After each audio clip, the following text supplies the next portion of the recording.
দেশ বিদেশের সম্মানিত দর্শক, আসসালামু আলাইকুম। আমন্ত্রণ সবাইকে ইসলামিক টেলিভিশনের সাপ্তাহিক অনুষ্ঠান সংবাদ 7 দিনে। গত সপ্তাহের দেশ বিদেশের উল্লেখযোগ্য সংবাদগুলোর মধ্যে ছিল: পদ্মা সেতু প্রকল্পে যেসব অনিয়মের অভিযোগ উঠেছে তা খতিয়ে দেখতে বলেছেন প্রধানমন্ত্রী শেখ হাসিনা।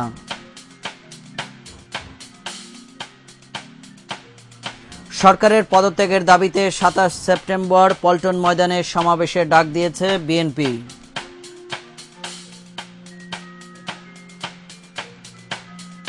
রাজধানী ঢাকা সহ সারা দেশে তীব্র ভূমিকম্প অনুভূত।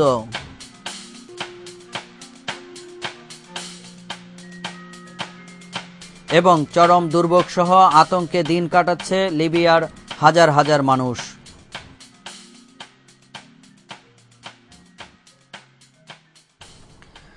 সুপ্রিয় দর্শক, এতক্ষণ শিরোনাম শুনছিলেন, এবার বিস্তারিত। আর আপনাদের সাথে আছি আমি সৈয়দ আতিক। পদ্মা সেতু প্রকল্পের যেসব দুর্নীতি ও অনিয়মের অভিযোগ উঠেছে তা খতিয়ে দেখতে বলেছেন প্রধানমন্ত্রী শেখ হাসিনা। বৃহস্পতিবার মন্ত্রিপরিষদ সম্মেলন কক্ষে সচিব কমিটির বৈঠকের পর মন্ত্রিপরিষদ সচিব এম আব্দুল আজিজ প্রেস ব্রিফিংয়ে সাংবাদিকদের এসব কথা জানান। রিপোর্ট রফিকুজ্জামানের। প্রধানমন্ত্রী শেখ হাসিনার সভাপতিত্বে সচিব কমিটির নিয়মিত বৈঠকে বিভিন্ন বিষয় নিয়ে আলোচনা হয়। পরে প্রেস ব্রিফিংয়ে মন্ত্রিপরিষদ সচিব এম আব্দুল আজিজ মধ্যমেয়াদী পরিকল্পনা বাস্তবায়নের অবস্থান তুলে ধরে জানান, ষষ্ঠ পঞ্চবার্ষিকী পরিকল্পনা অনুমোদন করা হয়েছে। জনসেবাকে কেন্দ্র করে সব ধরনের সেবার মান উন্নয়নে প্রধানমন্ত্রী সচিবদের নির্দেশ দিয়েছেন বলেও জানান তিনি। মানসম্মত সেবা যাতে জনগণকে দেয়া যায় সেটিকে প্রায়োরিটি দেওয়ার জন্য সচিবকে উল্লেখ করেছেন। প্রকল্প বাছাইয়ের ক্ষেত্রে বিশেষ করে জনকল্যাণটা যেন সর্বোচ্চ অগ্রাধিকার পায় সেটি তার কথা সচিবদেরকে উল্লেখ করেছেন। পদ্মা সেতু প্রকল্পে যেসব দুর্নীতি ও অনিয়মের অভিযোগ উঠেছে তা খতিয়ে দেখতে বলেছেন প্রধানমন্ত্রী। মাসিক উন্নয়ন কর্মসূচি বাস্তবায়িত হওয়ায় প্রধানমন্ত্রী সন্তোষ প্রকাশ করেছেন বলে জানান মন্ত্রিপরিষদ সচিব। তবে কেন্দ্রীয় থেকে মাঠ পর্যন্ত পদ্মা সেতু প্রকল্প সহ সব ধরনের উন্নয়ন প্রকল্প মনিটরিং করতে প্রধানমন্ত্রী নির্দেশ দিয়েছেন বলেও জানান মন্ত্রিপরিষদ সচিব। ডিজিটাল বাংলাদেশ প্রতিষ্ঠার মাধ্যমে আমাদের দেশটাকে কারিগরি এবং সর্বক্ষেত্রে উন্নয়ন করে এটি মধ্যম আয়ের দেশে রূপান্তর করা, এই ব্যাপারে সকলকে যে কালানুক্রমিকভাবে যে সমস্ত লক্ষ্যমাত্রা রূপকল্প 2021-এ নির্ধারণ করা হয়েছে সেগুলোর প্রতি দৃষ্টি রেখে দায়িত্ব পালনের কথা বলেছেন।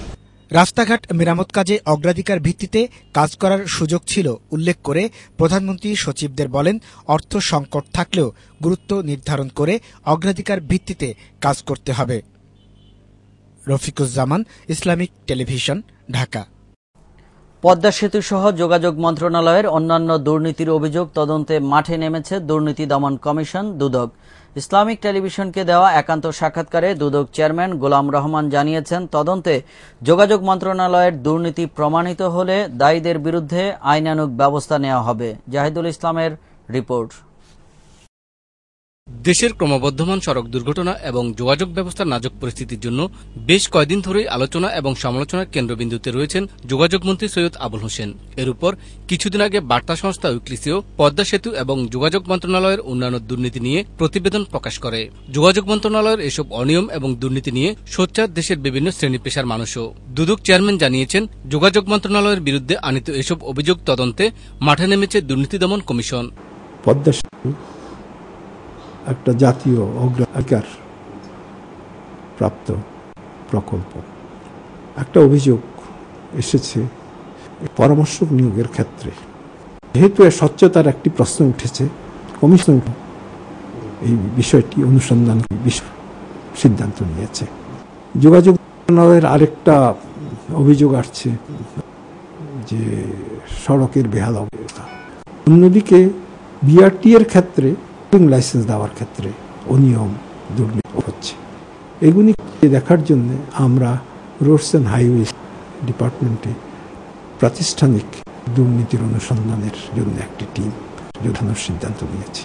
অন্য এক প্রসঙ্গে তিনি বলেন, সুনির্দিষ্ট অভিযোগ থাকায় বিরোধী দলীয় নেত্রী বেগম খালেদা জিয়ার বিরুদ্ধে দুর্নীতির মামলা দায়ের করেছে দুদক। আর এই মামলায় দুদক ছিল সম্পূর্ণ স্বাধীন এবং প্রভাবমুক্ত। এটা দুর্নীতি দমন কমিশনকে কি ব্যবহার করতে পারে না। দুর্নীতি দমন কমিশন এখন পর্যন্ত যে আইন আছে সেই আইনে একটি স্বাধীন সত্তা। আমরা যা কিছু করি তা তথ্যের ভিত্তিতে করে থাকি।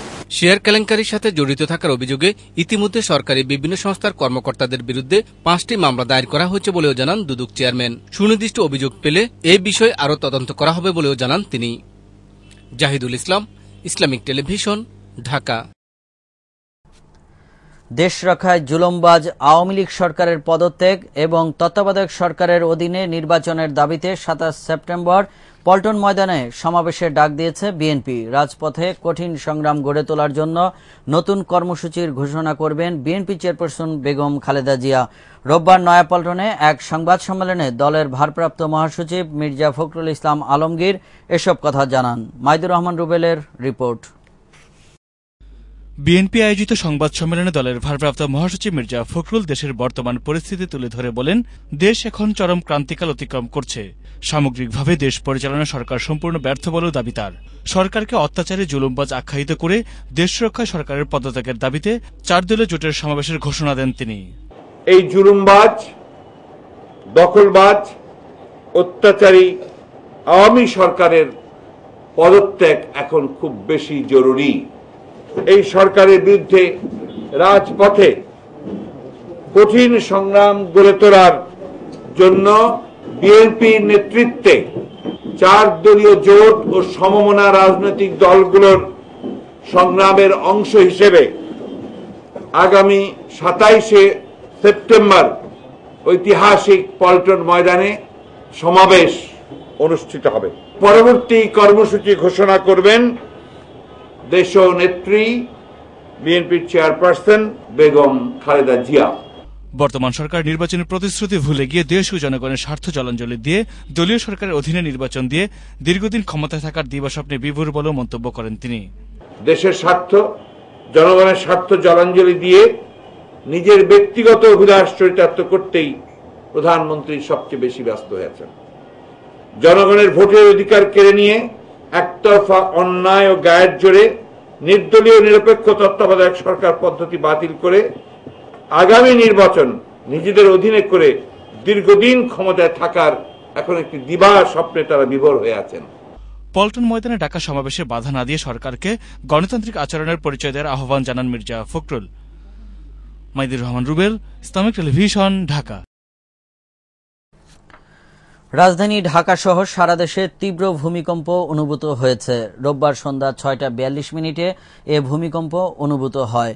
রিক্টার স্কেলে 6.8 মাত্রার এ ভূমিকম্পের কেন্দ্র ছিল ভারতের সিকিম থেকে 69 কিলোমিটার উত্তর পশ্চিমে এবং ঢাকা থেকে 495 কিলোমিটার দূরে।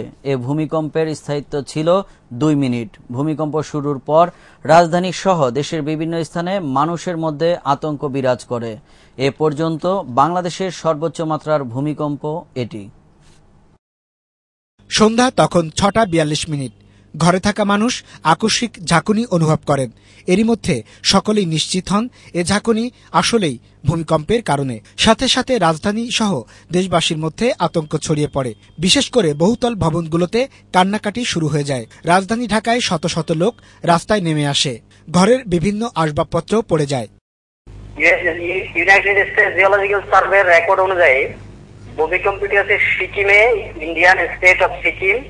এটা নেপাল এবং ভুটানের মাঝখানে এবং এটা হলো নর্থ ওয়েস্ট অফ নেপাল বাউন্ডারিতে। এটার ম্যাগনিটিউড ছিল 6.8। এটা আমাদের পঞ্চগড় থেকে প্রায় 140 কিলোমিটার উত্তরে।